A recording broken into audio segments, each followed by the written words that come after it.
In this particular pastime, I'll tell you, this pastime takes place during the month of Karti.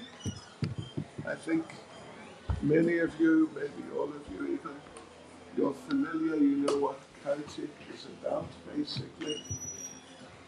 So, in the month of Karti, when Krishna had just turned 3,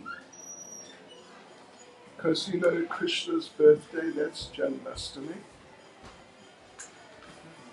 and Janmashtami, of course we follow the lunar calendar, so the date shifts a bit every year, but Janmashtami usually it's August, September time. And Kartik is usually October, November time, sort of thing, November. So this pastime took place during the month of Karti on the Gopastami day. Gopastami day. Astami means the 8th day of the month. Like Krishna Janmastami, it's also the 8th day of the month. And Radh Astami, you're familiar with these festivals, they're very famous festivals which we observe, and they're coming up just now. So they all fall on the Astami, on the 8th day of the month. So this one also takes place on the Astami, one of the Astamis in Karti. That Krishna, now like I said, he just turned 3 on Janmashtami. Now we're a couple of months later, roughly. A couple of months later. And Krishna, aged 3. Young lady, that's you. What's your age? 8. Oh, you're 8. Oh, you're big. Krishna was 3. Krishna was 3. Yeah. What's your age? 6. Well, you're also big. Anyway, Krishna was 3. And Krishna he made a very major decision in his life at the age of 3. Yeah, this is a good idea, actually.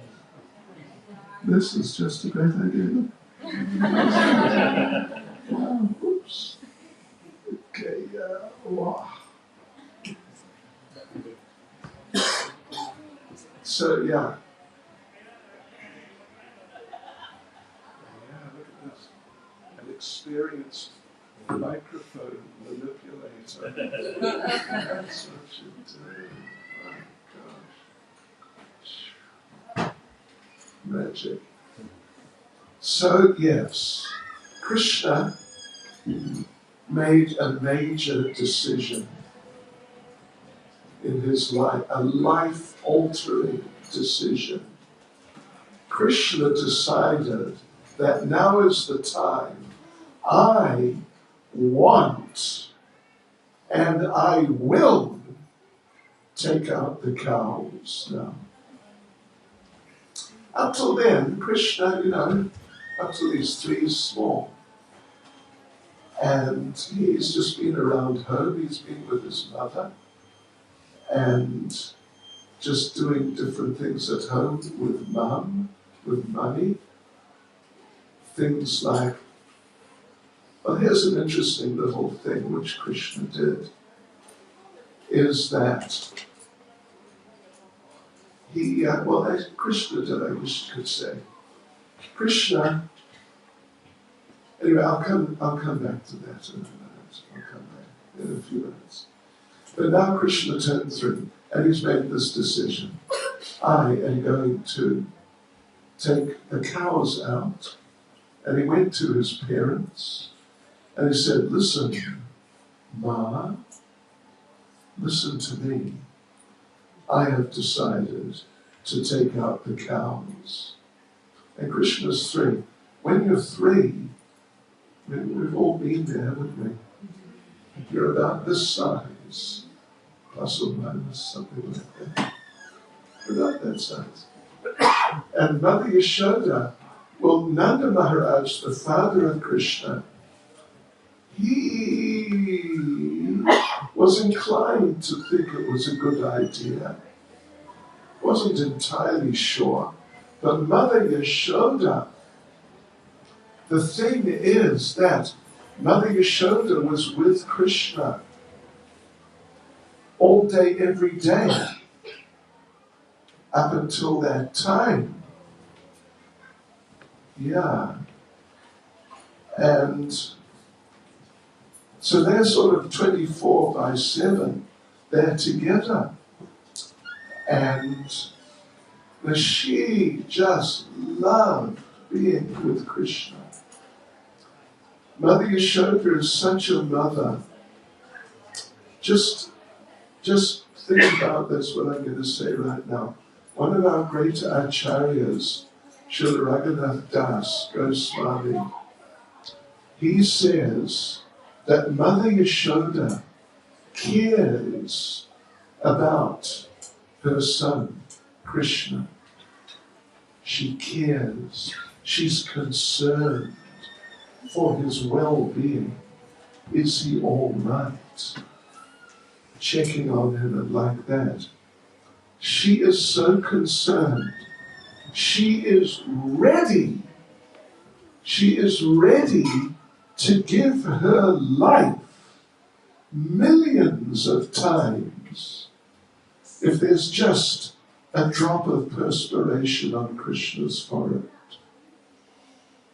What do you think of that? Do you get the idea? A drop of perspiration. You know what mothers are like.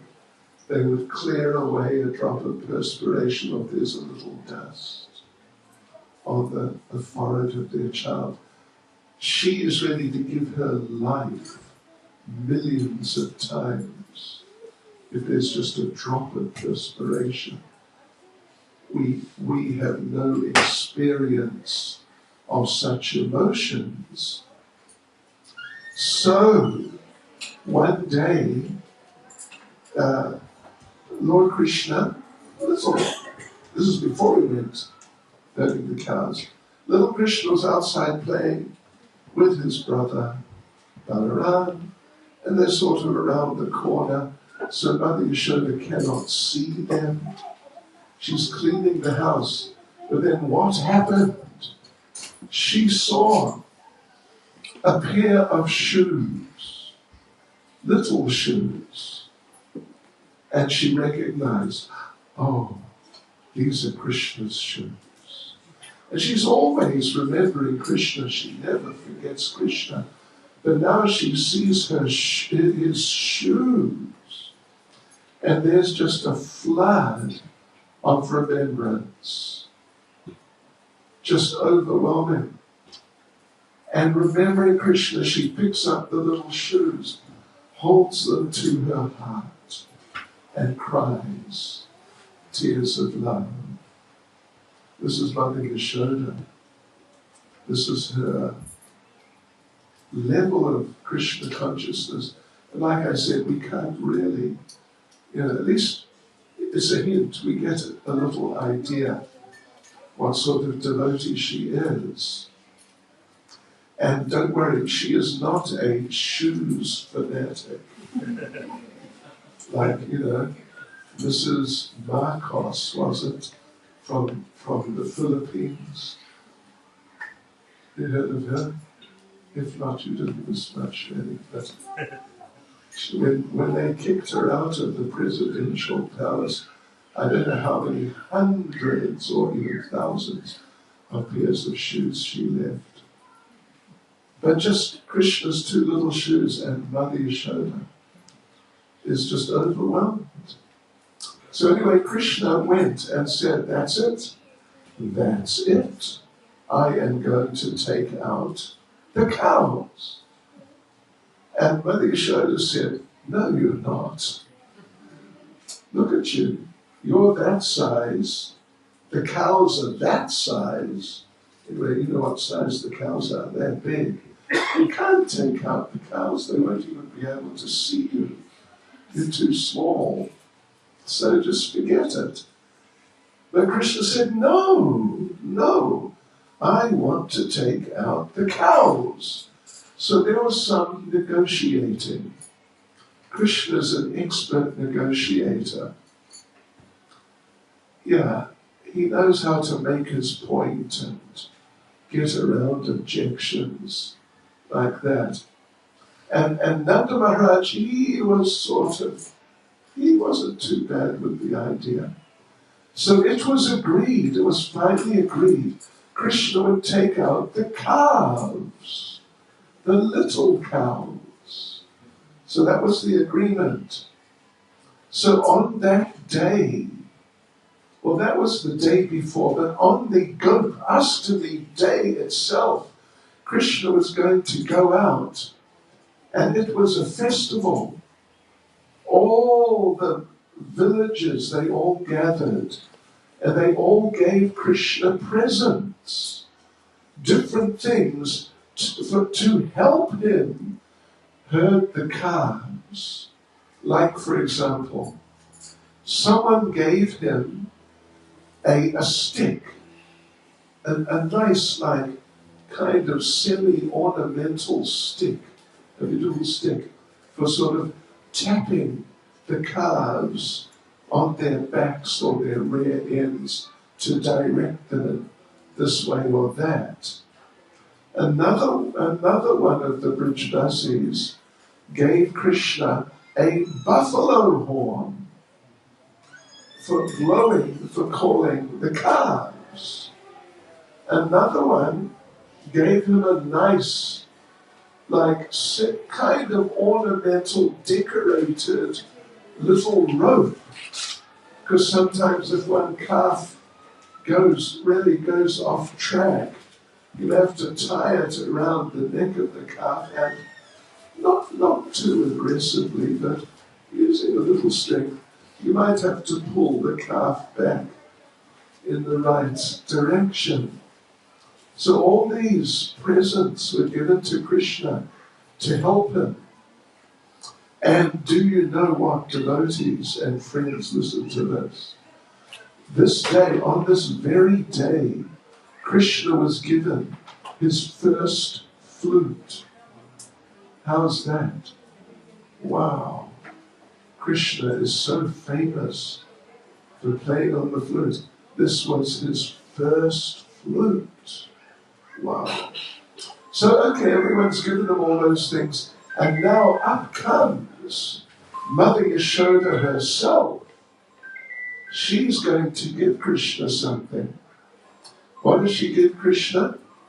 She gives Krishna a beautiful little pair of ornamental shoes. Now, those of you who are from India or have been there and sort of been around a bit there, you would have seen this type of shoe. This nice little decorated. They used, in those days, they put jewels on the shoes. Nowadays, they just put mirrors and different little pieces of colored cloth, to make them just a little brighter. But the toes, the toes turn up, and they often have bells on the toes. Have you seen these shoes? You get them in India. Yeah, so she gave Krishna a pair of these little shoes. But they didn't just have hers, they had gems on them. Phew, amazing. And, devotees, you know what? She gave Krishna a little umbrella. Also, a multicolored umbrella. with jewels on it. And she told Krishna that, you know, Krishna, you need these shoes because you're going to be out there, you're going to be climbing all over Govardhan Hill. There are rocks, there are thorns, things like this. So you need shoes. You need shoes. And here's the umbrella, because it's hot. It's sometimes hot out there. So you can, well, she actually gave a servant to hold the umbrella. So Krishna didn't even have to worry about holding the umbrella. So, yeah, and she said, yeah, and there's the umbrella is here too, because we don't want you to get sunburned, Krishna. I don't know how likely that would be, because Krishna's pretty dark. But that's what she said. Yeah, we don't want you to get sunburned. And sometimes it rains. So it's multi-purpose. Protect you from the sun, protect you from the rain. Take it. It's my present. And you know what Krishna said? Krishna said, no. No. No. No. Krishna said, I am not going to take these. I will not take these. And I am not taking these. And Mother Yashoda said, why? What's wrong? These are useful things. They're good. You accepted the gifts the others gave you. I'm your mother. Why don't you accept a gift from me? And Krishna said that, all right, I am willing to accept these gifts if, and please remember, Nanda Maharaj, Krishna's father, he had, as we say in India, 9 lakhs of calves. Means 900,000. 900,000. Krishna's going to be herding 900,000 little calves. Krishna said, I will accept these shoes and this umbrella if you provide 4 shoes for each calf and an umbrella with a servant to carry it for each calf. Means 3.6 million shoes and 900,000 umbrellas and servants. Then I'll accept it. And Mother Yashoda said, you know, why? You know, they're Krishna. They're animals, Krishna. They're not people like us. They don't need these things. Yeah, they don't need shoes. They don't need umbrellas. So don't worry. Just you take them, because you're a human. And Krishna, what did Krishna say? Krishna said, no. Krishna said, I will not take anything better than the cows. I will not take anything better than the cows, Krishna said, because the cows are our religion. The cows are our life. So how can I take something better than what the cows have? You must think about this, devotees and friends. The cows are not to be underestimated. So Krishna said like that. He refused. And then, so Krishna's explaining, they're our religion, they're our life. We cannot take anything better than what the cows have. And now, so that's already a lesson for us. But here, now devotees and friends, listen. Krishna then spoke. Yeah, move forward. Ajahn. Aye. That's it.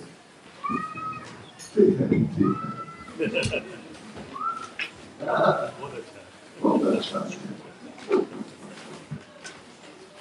Yes, there's close association. Okay. Then Krishna. And here comes the main lesson. You must listen to this, because this is really significant.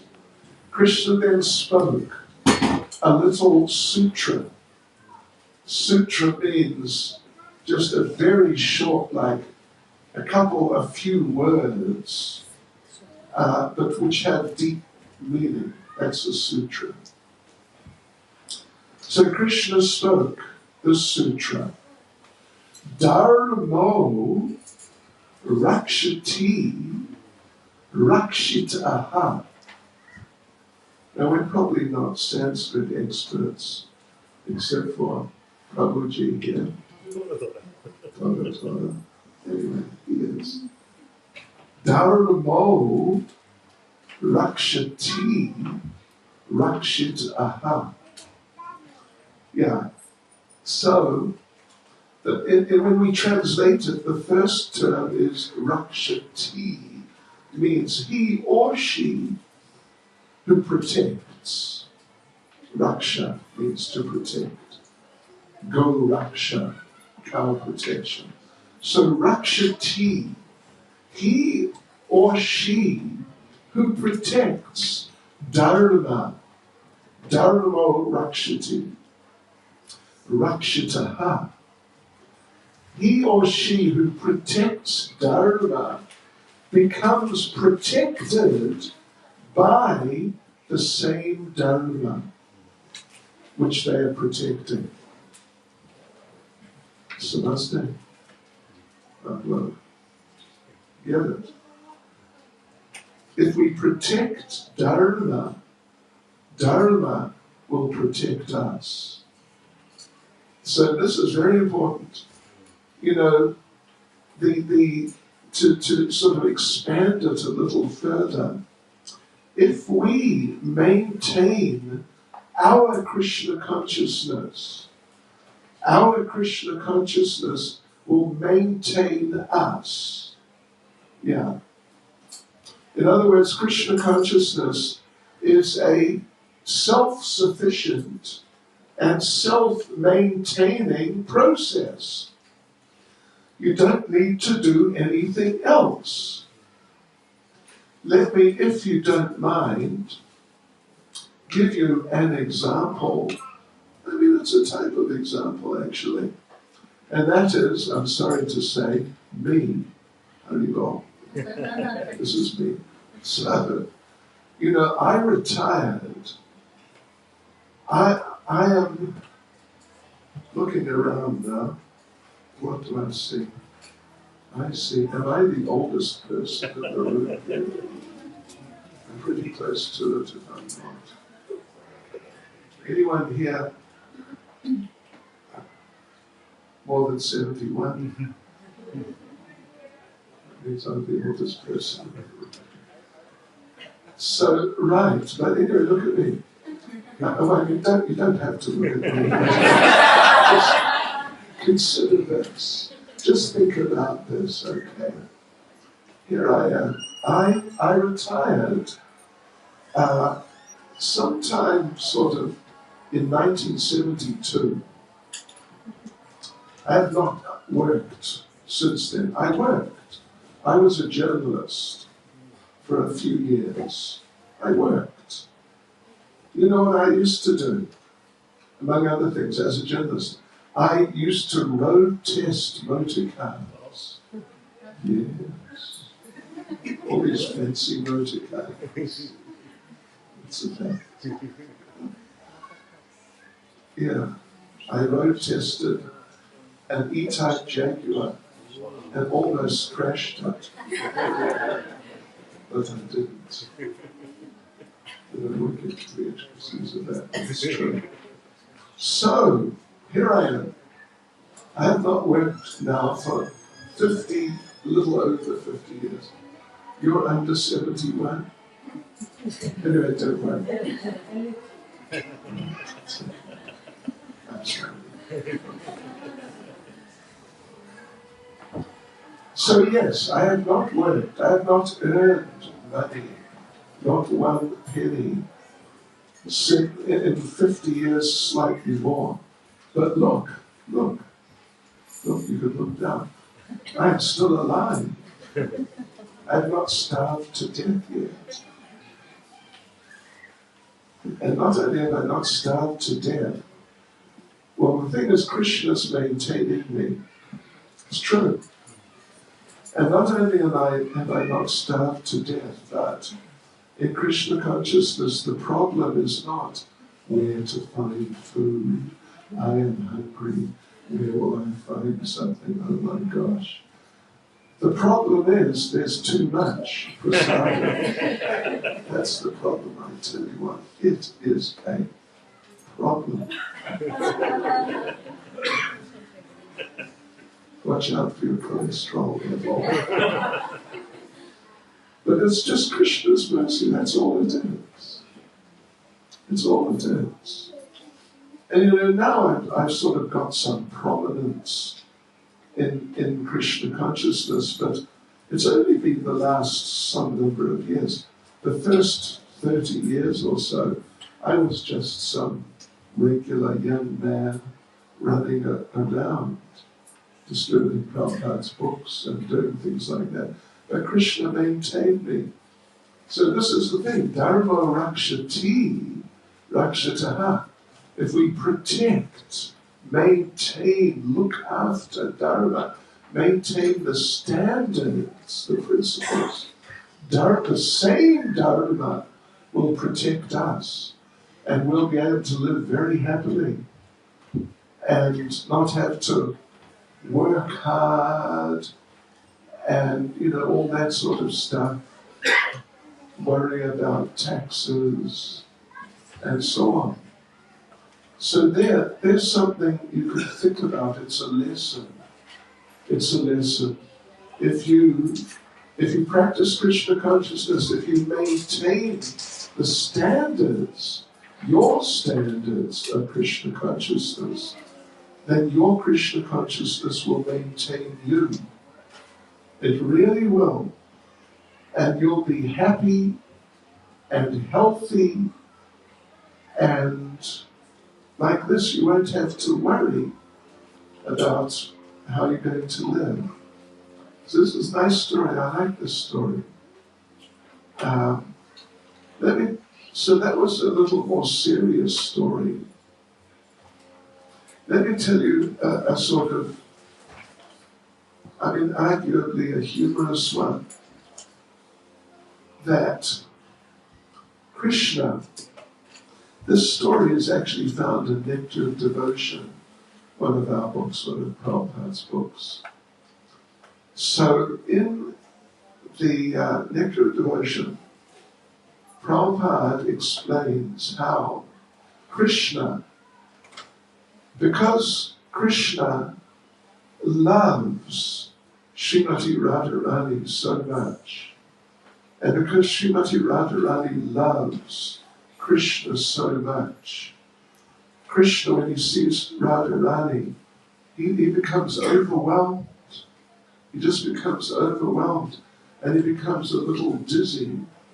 And he kind of he becomes a little uncoordinated. And sometimes, he may drop something, or he may turn around and walk into the wall, or if he's talking, he may start talking something, getting mixed up about what he's talking, because now his consciousness is just absorbed in Srimati Radharani because of their loving relationship.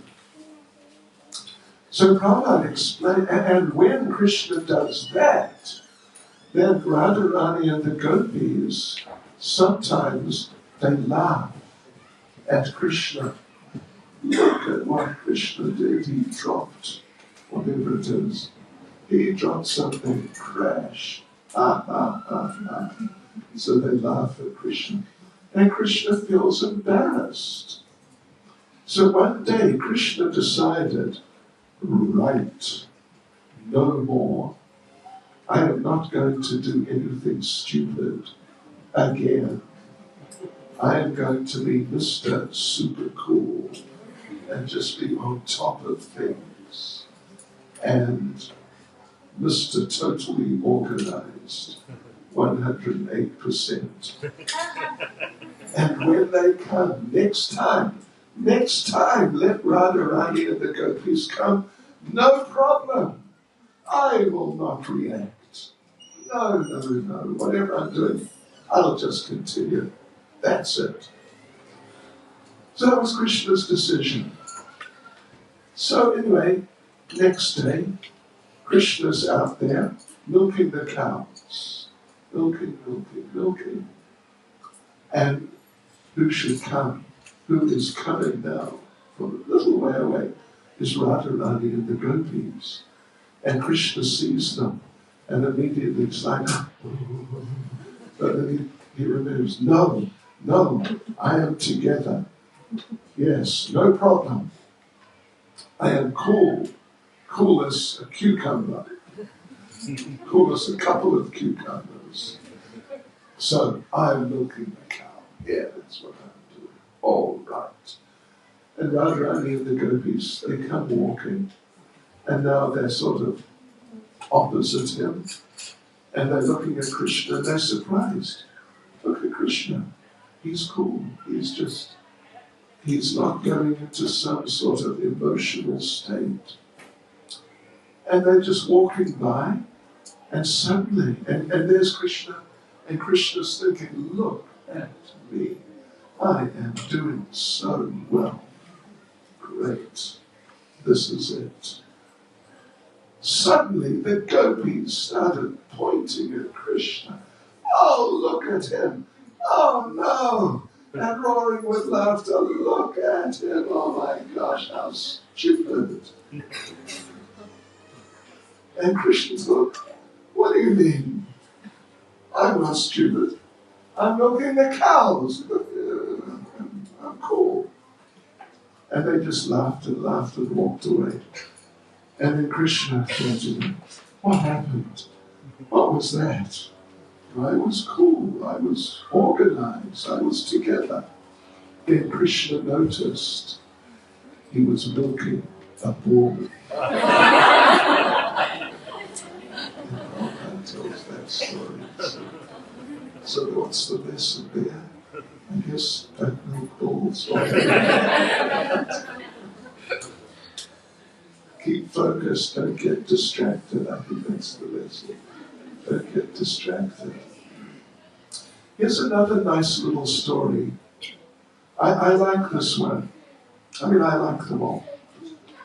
You know, when we offer food on the altar, and maybe many of you at home, if you offer your food, if you have an altar with Krishna and so on, and you offer your food to Krishna, then I assume you know, you ring a bell.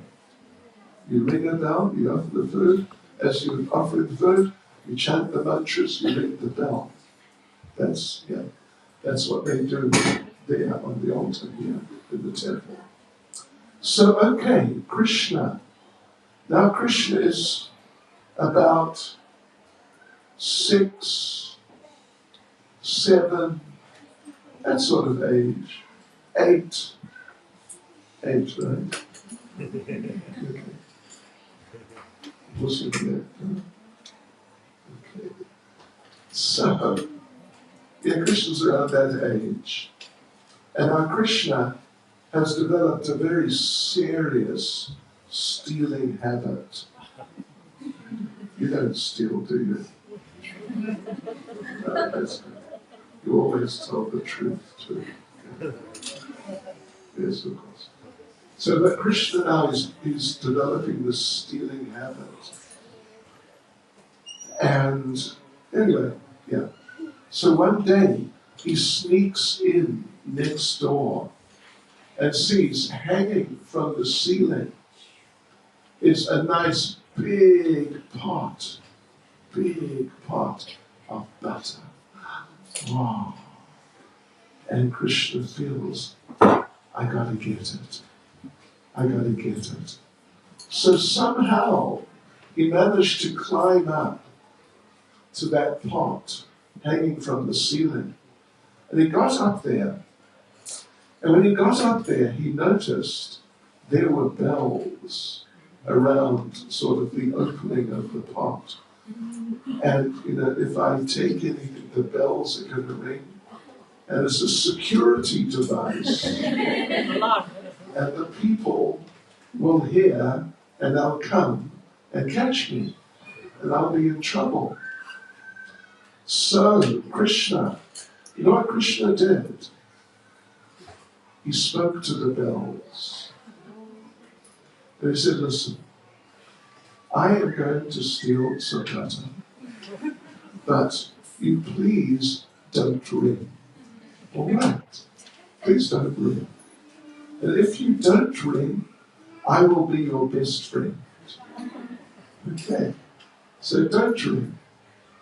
And the bells said, okay, you steal the butter, we will not ring. So Krishna put his hand in, over and in, and stole a big handful of butter. And the bells didn't ring. The pot shook, but the bells didn't ring. And Krishna thought, right, this is it, we're in business.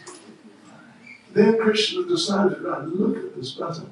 And he just ate a big mouthful. And you know what happened? The bells rang. And Krishna said, what are you doing?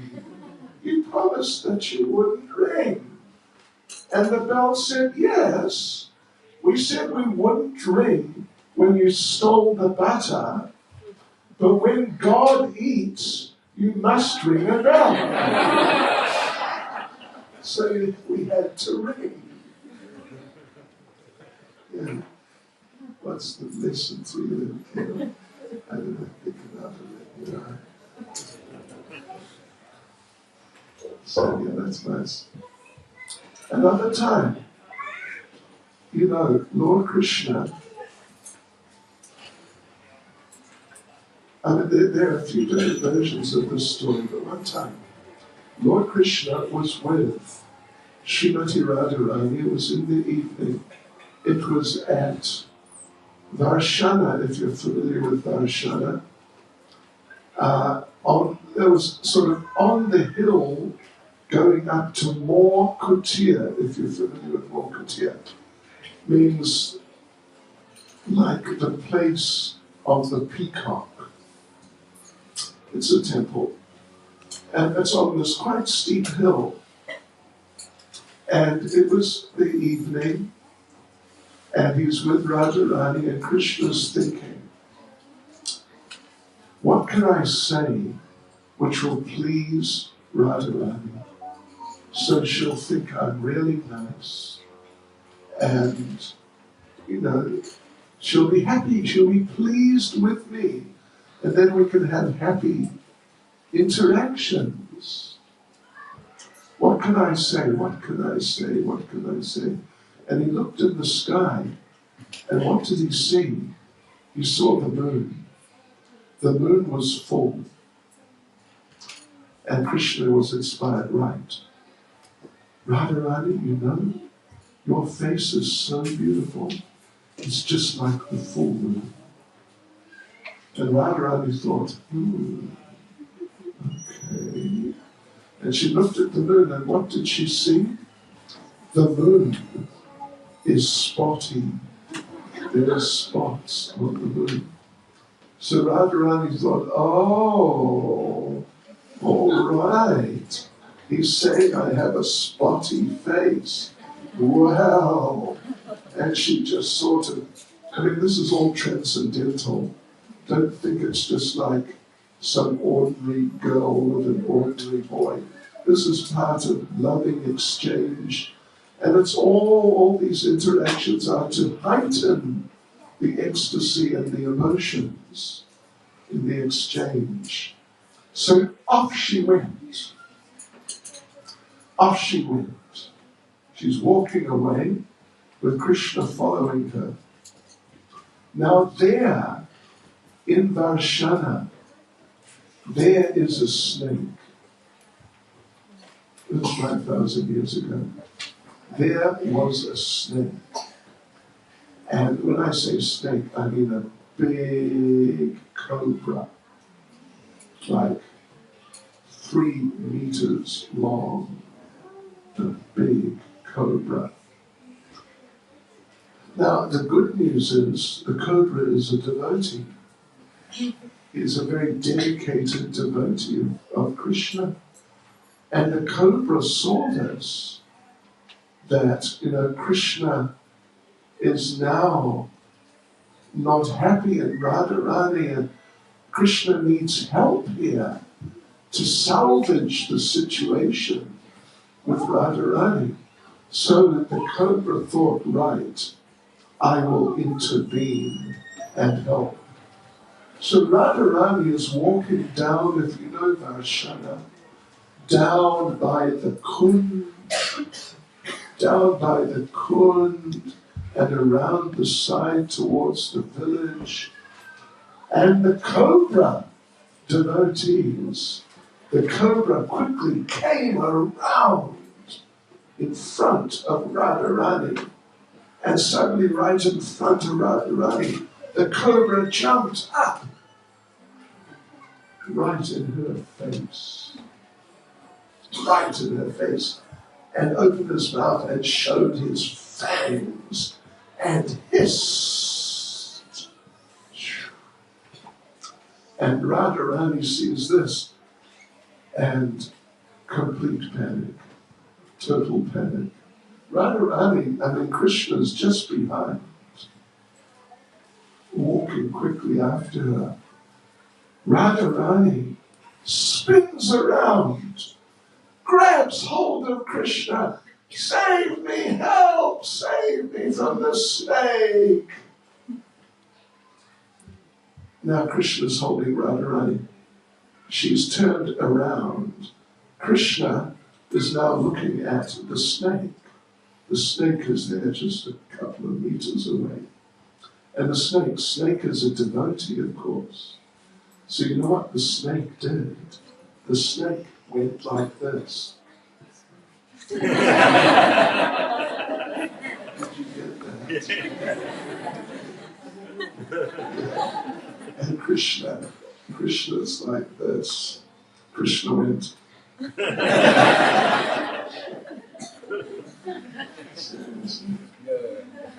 you know what happened? They all lived happily.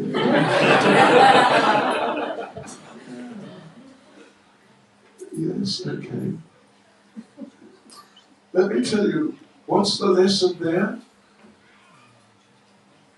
I have to think about that. But it's a nice story. I like it. I'm going to tell you a little longer story. So, you're sitting down, fasten your seat now. Be ready.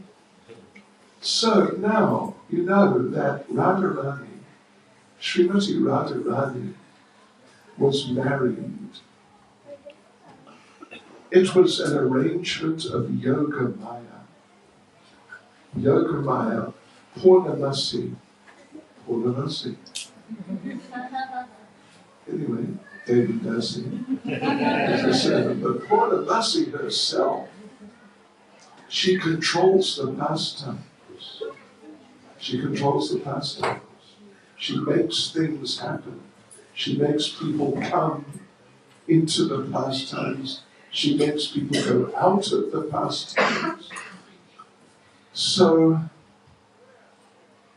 one time, Krishna was out herding the cows, and Purnamasi, Yogamaya, came out with a big laddu, big sweet, and said, "Here, this is for you." And Krishna said, "Where did you get that?" She said, Purnamasi said, "There was a wedding in the village, and this is prasadam from the wedding. I bought it for you." And Krishna said, "Really, a wedding? I didn't know about that. who got married? And Purnamasi said, Abhimanyu. Now, you'd have to know a little background here. Abhimanyu is the husband of Radharani. But Abhimanyu is a bit of a goofball, a schmuck, if you understand Hebrew, a klutz. He's a bit of a fool. What would you say in Hindi? Mork. He's a mork. Mega mork. Maha mega mork. And how on earth did he get married to the most qualified young lady in existence? Well, it is just a special arrangement to heighten the ecstasies of the pastimes. So anyway, Purnamasi, Krishna said, oh, really, who got married? And she said, Abhimanyu. And Krishna took the laddu, and starts lifting it to his mouth. Really? Who would marry him? And he's just about to put it in. And Purnamasi said, Radharani. Krishna took a bite. Momentarily he was stunned. Then he spat it out. And Krishna said, this is the worst laddu I ever tasted. So anyway, you know what happened? Radharani keeps sneaking out to meet Krishna. Yes? Sneaking out. And the mother-in-law, there's a mother-in-law, you know, mothers-in-law, at least in the Western world, don't mind me saying this, mothers-in-law, they have a really bad reputation. Mothers-in-law for being really cranky and tough on the son-in-law, or particularly the daughter-in-law.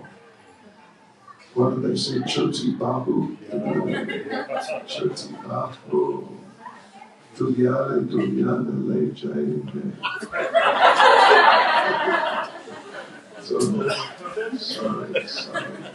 If you don't know what Indian entertainment's about.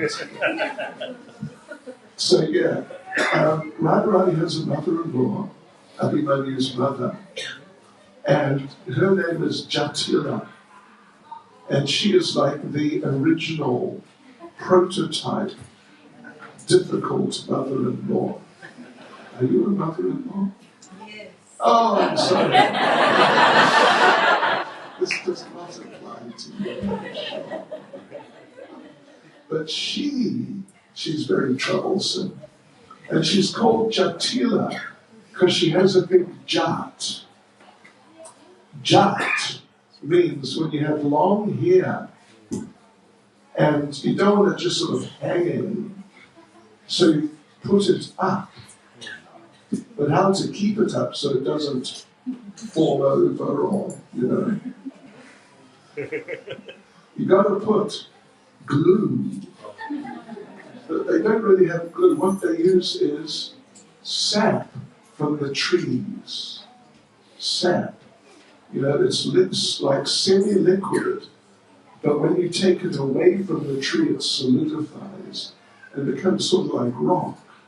So they mix the sap in with their hair, and that's called a jat.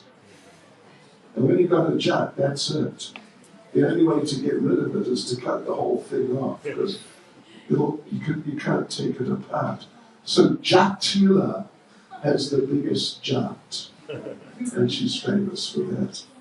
So Jatila felt, I am tired of this. My daughter-in-law keeps going out to meet Krishna. I've had enough. She's a married woman. She cannot do this. She should not. She must not. And she will not, because I'm going to keep her in her quarters and lock the door. So she did. Now Radharani is locked up in her quarters. couldn't come out at all. And so she couldn't meet Krishna. So naturally, Radharani was extremely unhappy because Krishna is her life and soul. And she became so overwhelmed that in the end she fainted. She fainted. And she was barely breathing. This inspired Lalita, who's her closest girlfriend. Lalita went to Jatila. Just listen and try and follow this. It's slightly complicated, not too much. So Lalita went to Jatila and said, you know what? Your daughter has been bitten by a snake. She is dying. And it was true. She had been bitten by the snake of separation from Krishna. That's really a major snake. So she's been bitten by a snake. We need a snake doctor now. Right now. Get a snake doctor. So Jatila went running out to find a snake doctor. And she's running around, where's a snake doctor? Do you know where there's a snake doctor? Suddenly she just bumped into this one beautiful looking young girl, extremely dark skinned. Like extremely dark skinned. That's a hint, by the way. Beautiful young girl who said, yes, I'm a snake doctor. I'm a snake doctor. How can I help you? And so anyway, it's a long story, but Jatila took the snake doctor. Do you get who the snake doctor is, or do you need help? You understand? Very much. Yeah? Okay, she understands. So they arrive. It's a long story, I'm abbreviating slightly. They arrive back there at this place. It's called Yavat, is the place of Jatila. And the snake doctor goes in to Radharani's quarters and tells Jatila and everyone, this is extremely difficult and no one must be there to disturb me, so you all stay out. And she locked the door from the inside. So then everyone's waiting, Jatila's waiting. Then the snake doctor's voice comes and she says, you know what? Radharani was bitten by the snake of Lord Shiva. And the snake wants to speak to you, Jatila. Well, me? Okay. So Jatila says, yes, what does the snake want? So then the snake spoke. The snake said, I am the snake of Lord Shiva. And I have come to kill you, Jatila. And Jatila said, kill me? Why did you bite my daughter-in-law? Well, just bite me. Just bite me, that's all right. Let me die, but let her live. But the snake said, the problem is that if I bite your daughter, if I bite you, you will die in a few minutes. But if I kill your daughter, you will suffer for the rest of your life. And Jatila said, but why? What have I done? What have I done to you? What have I done to Lord Shiva?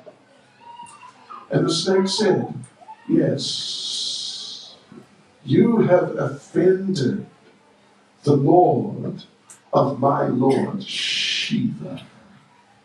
You have offended Lord Krishna.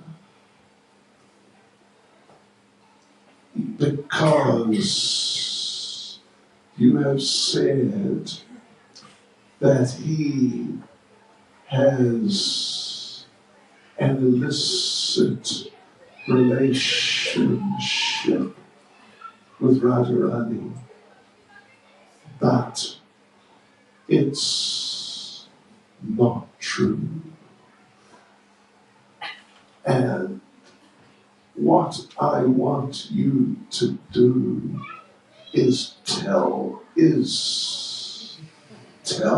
everyone that Lord Krishna is the most wonderful person, and you are not angry with him. And you must never say anything against Lord Krishna. And you must never stop your daughter-in-law from meeting with him.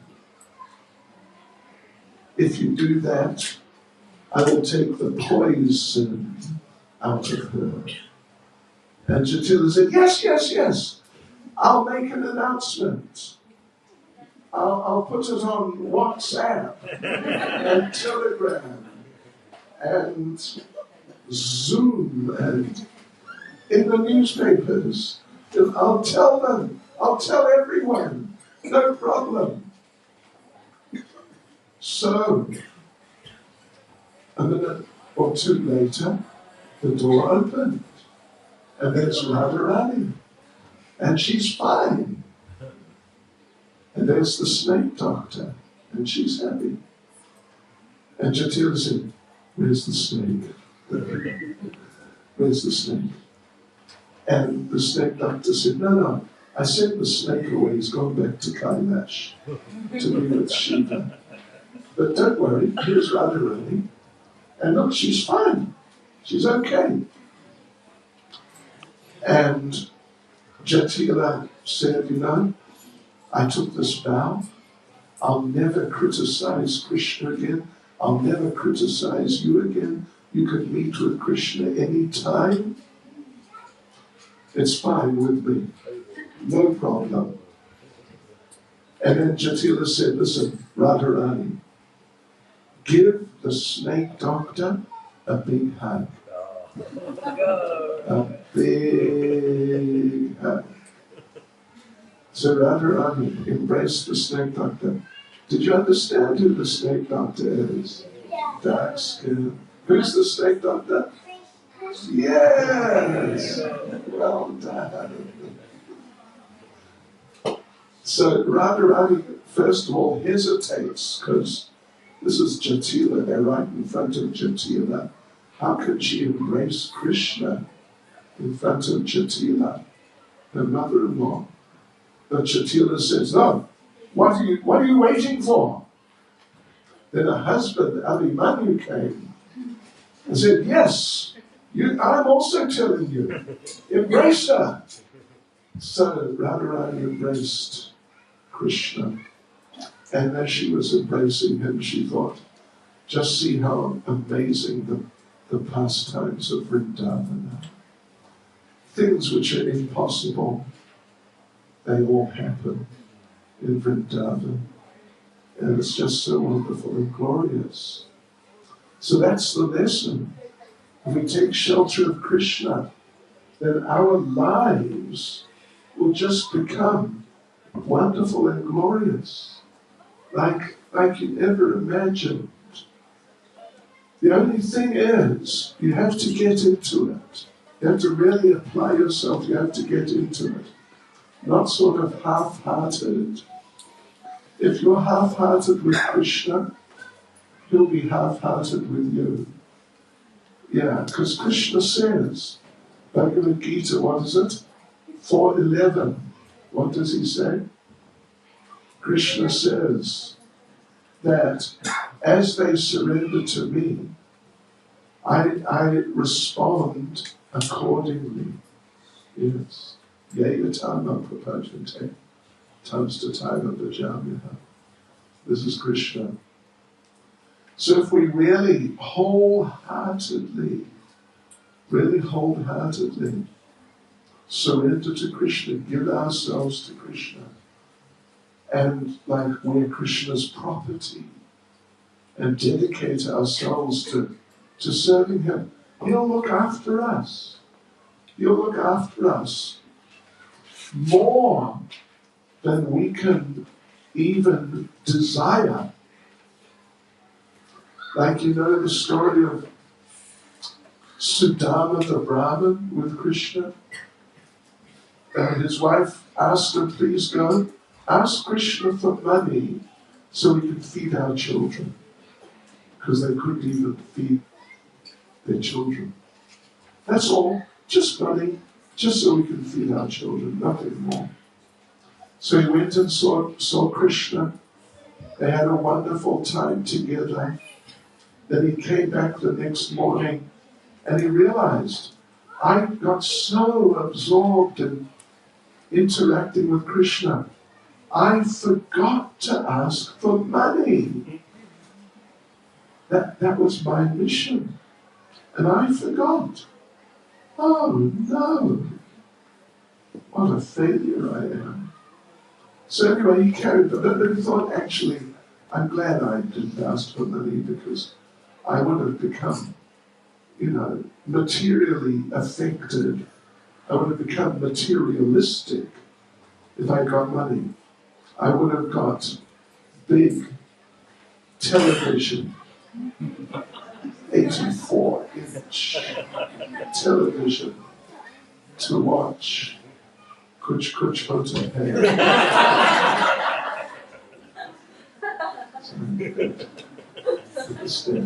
Indian culture. Yeah, that's what I would have done.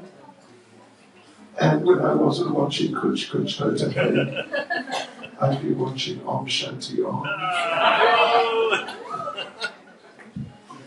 They would have corrupted me. I would have got big motor car, BMW, the black one. BMW, you know what it stands for? Big money wasted. And it just, I would have made a mess of my life. So it's best. I'm glad Krishna didn't give me any money. That's good. Thank you, Krishna. So then he got home. But he was living in a hut. But now his hut was not there. He looked around. There was a big palace. A big palace. And he thought, gosh, I must have taken the wrong turning. And this is some king's palace. What happened to me? But then he saw his wife came out of the palace, beautifully dressed and beautiful jewelry. And he understood. It was Krishna. Krishna did this. He understood my situation.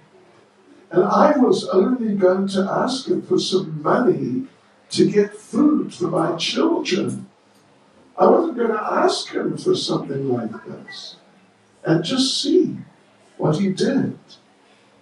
So this is the thing.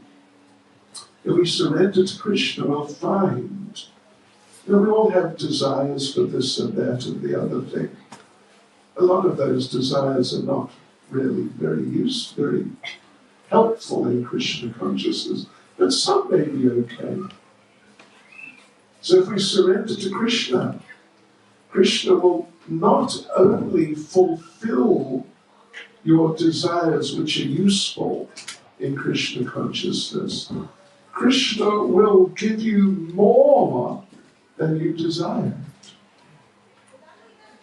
Krishna, yes, he'll give you so much. Prabhupada's father would say, I have 2 hands, God has 8. If with his 8 hands he wants to take from me, how can I stop him? But with his 8 hands he wants to give me, how can I hold it? That's the Lord. He'll give us beyond our expectations, even beyond our desires. He'll give us. And we'll be surprised. But the trade-off is we have to really seriously apply ourselves in his service. Really chant Hare Krishna. Really try to chant attentively. Chant without offenses.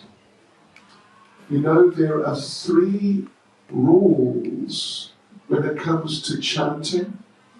Did you know that? You know that. You don't know that, do you? I'll tell you.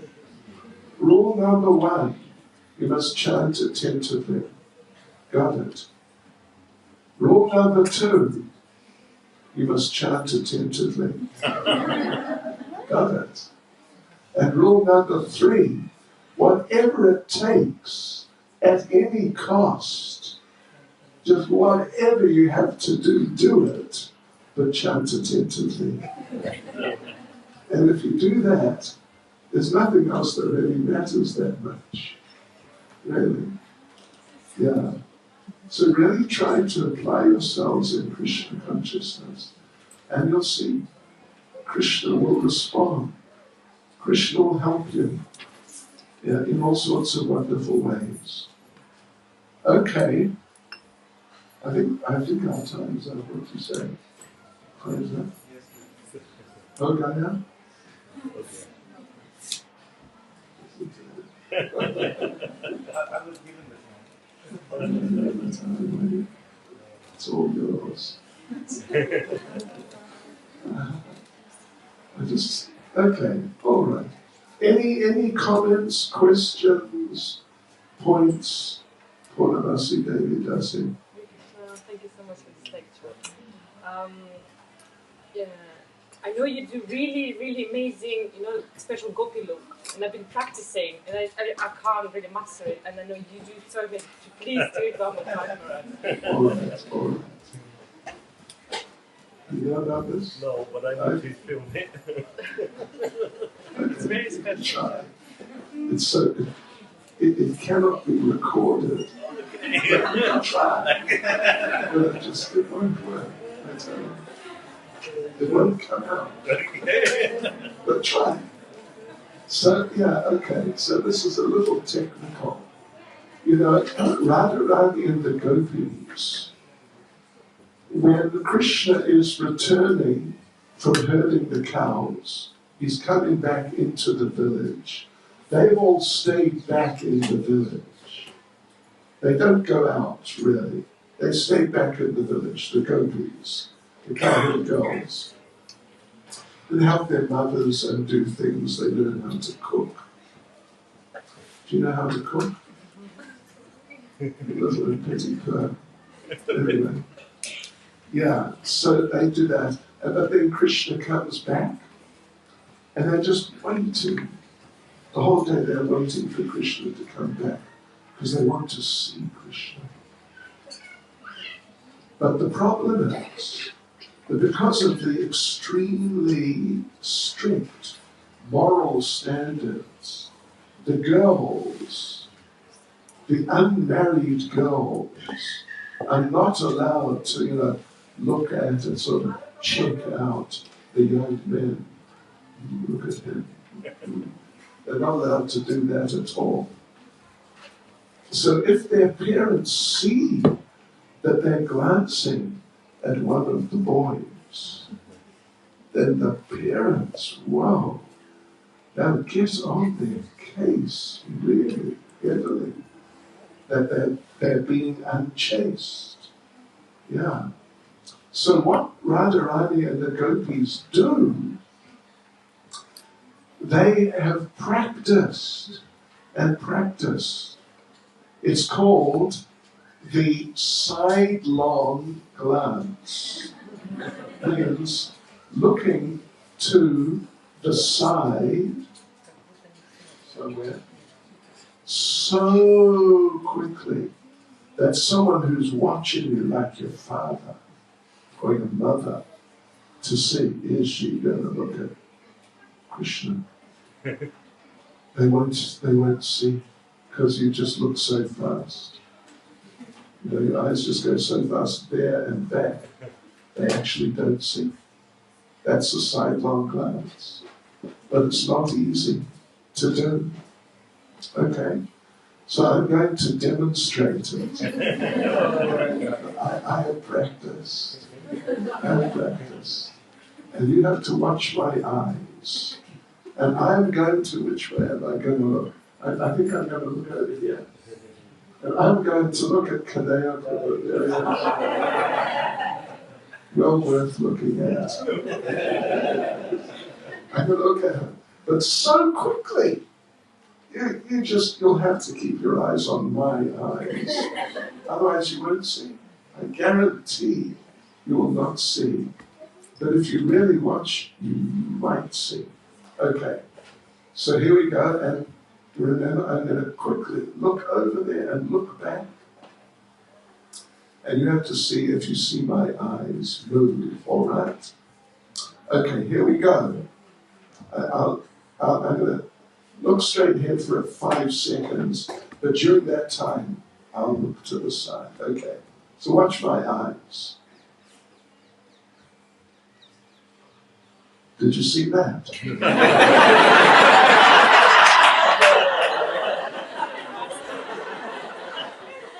Did you see it? You just do. Right, I was too quick, right? You didn't see. Did you see? You didn't see, did you? You got it in quick. Even that. It won't pick it up. It's only 50 frames per second. It was in between frames. So that's the sideline. Did it actually happen, Maharaj? Huh? Did it actually happen? Yes.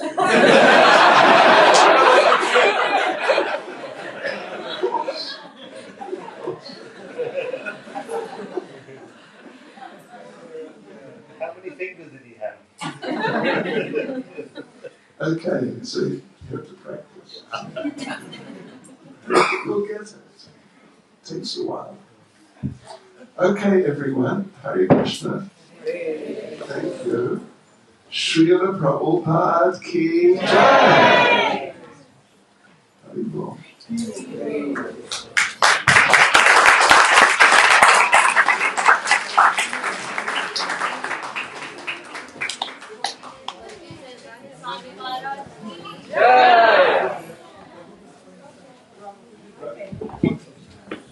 Just gets better and better.